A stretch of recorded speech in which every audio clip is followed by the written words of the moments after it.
Welcome back for another devlog, everybody. So we're going to be trying something a little bit different this time. If you guys remember last video, I was talking about how my Steam page is coming.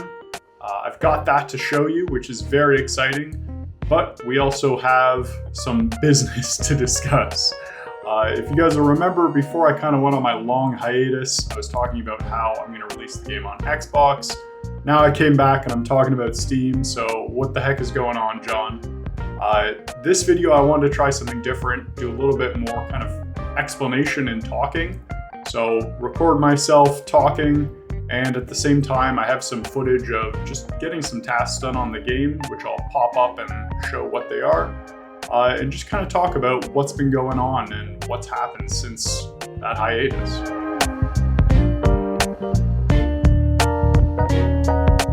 Okay, so talking about the whole Xbox situation, I want to take a quick step back before I get into this, just in case people need kind of a preface for this.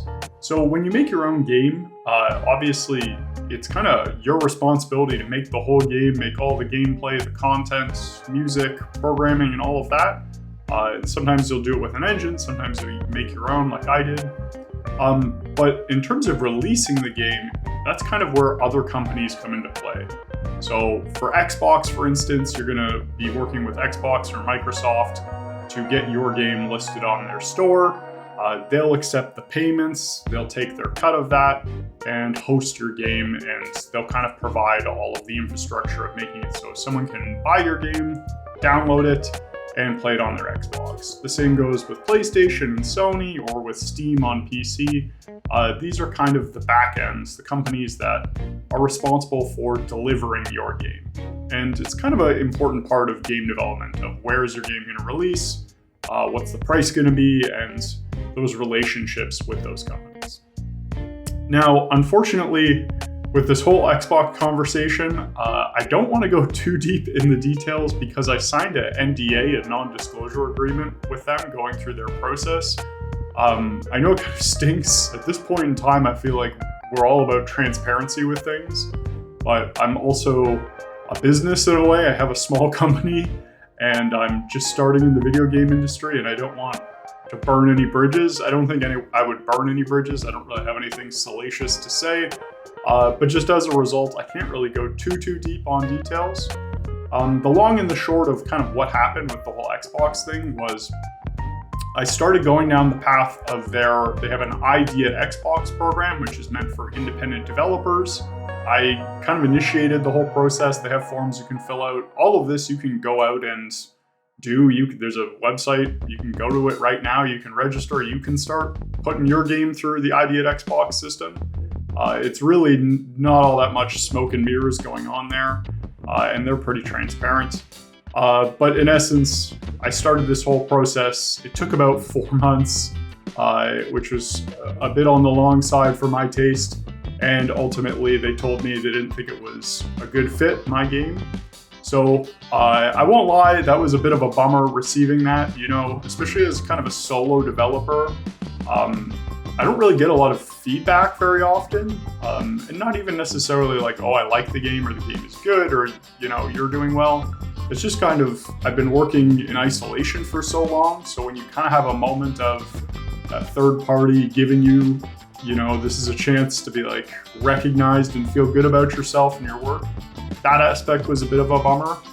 But otherwise, I don't really have too many regrets in that they didn't really give me any criticism or any reasons why, and their whole process doesn't really tell you what they're looking for or what stage your game should be at. So it's not really a situation where I look back and I'm like, oh, I wish I had done this differently. It's all good. It's just that's kind of the explanation of what happened with the whole Xbox plan. So as this Xbox application process was kind of stretching out, it was taking quite a while to hear what was going to happen next. I started thinking more and more about Steam. And the reason for that was, as that was taking longer, I was kind of losing confidence. And at the same time, I was starting to think about, what's the right fit for my game?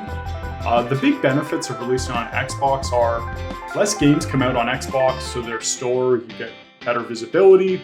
I would love to be able to do Game Pass, just because I think it's a great option, and I think for an indie developer, getting your game in front of people where they feel like there's no barrier to entry, there's no price on it. They think it's a monthly subscription, right?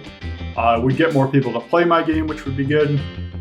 And a big seller was by putting it out on console, you wouldn't have to support all the different hardware configurations of PC. And as someone who made their own engine like myself, that could be a big kind of risk there.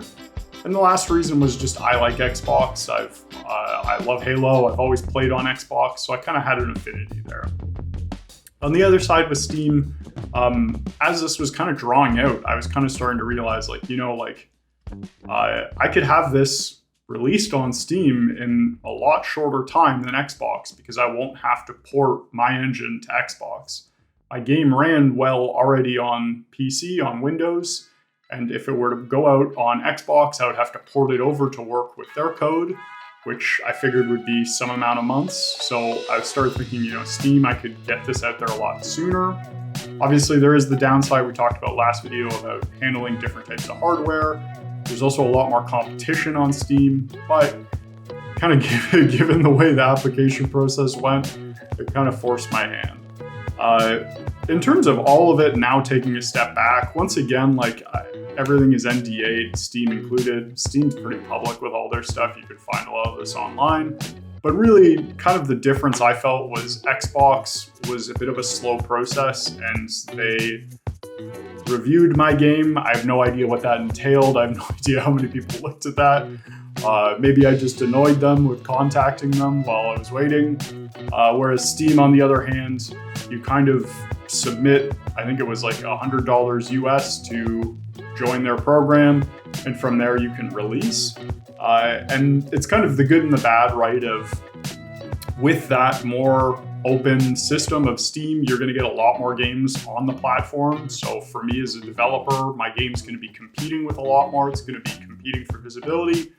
But on the other hand, like, you know, it's hard not to feel like I made this game. I feel good with this game. I want to be in control of my game and my selling of that game, right? And so that's kind of the breakdown of the Xbox to Steam transition. Overall, I'm pretty happy with the whole thing. There's always the option later of releasing on Xbox or on consoles. And as anyone who plays video games kind of knows, game development's really hard. It takes a long time to get your game to that 100% mark. And then once it's there, releasing it on different platforms is not that hard. It's just trying to get all your ducks in a row to finally release and finally be done. So that's kind of my explanation, I think. So with all my yammering, all my talking done, let's take a look at the Steam page. This is super exciting for me to have this up. It really was kind of like a watershed moment of being like, holy crap, this thing is going to be for sale. This is like coming out soon. Just a big moment for me of having this page together. So the game's called Redeemart, A Convenient Apocalypse. It is up on Steam. You can search it. I'll put in the link in the description. I kind of just want to talk a little bit about the process. The page is pretty straightforward. I think a lot of it's still going to change. A lot of my screenshots are going to be updated. I still need to make a trailer.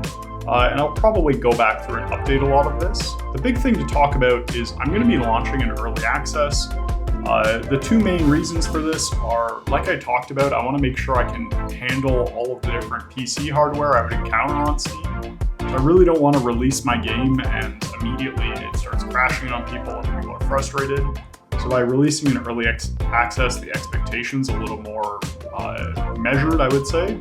And then the other part of this is my plan is to release with the first quarter of the story and then do periodic, episodic updates. So do 3 major releases, 3 major updates where you get the next quarter, the next quarter, and the next quarter.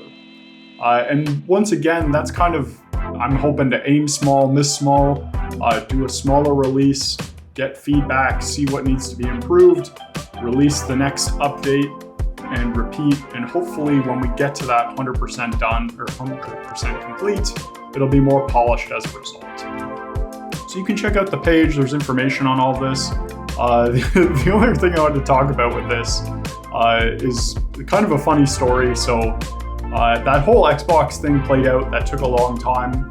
I then registered with Steam, and then you have to complete some tax information doing all this. So I was kind of humming and hawing going through it, and for a while I've been deciding whether I should incorporate my company or not. Incorporating, I'm not a financial advisor, let me preface this, let me say that very clearly, but just means you pay less taxes. If you are incorporated, you have to pay yourself. There's a lot of kind of accountant work that goes into it. So usually you have to pay an accountant to file your taxes. It's going to cost you more yearly. But if you're making a lot of money, being incorporated is good because your tax rate is lower and you can save more money. All these reasons.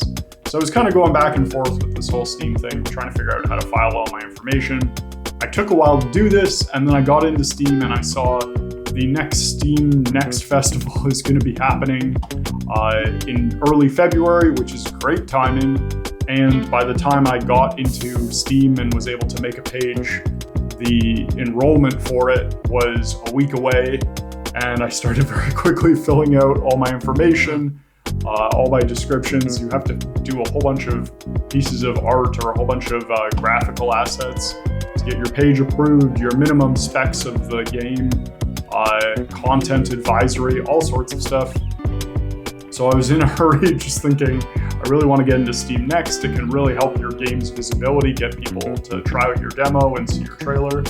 And I was really stressing about it, and I ended up going right down to the last day that the enrollment was open before finally getting in. But I managed to do it, which is very exciting. So that means in early February, my game, Redeemart, is going to be part of the Steam Next Festival, and should hopefully be able to get some promotion as part of all that.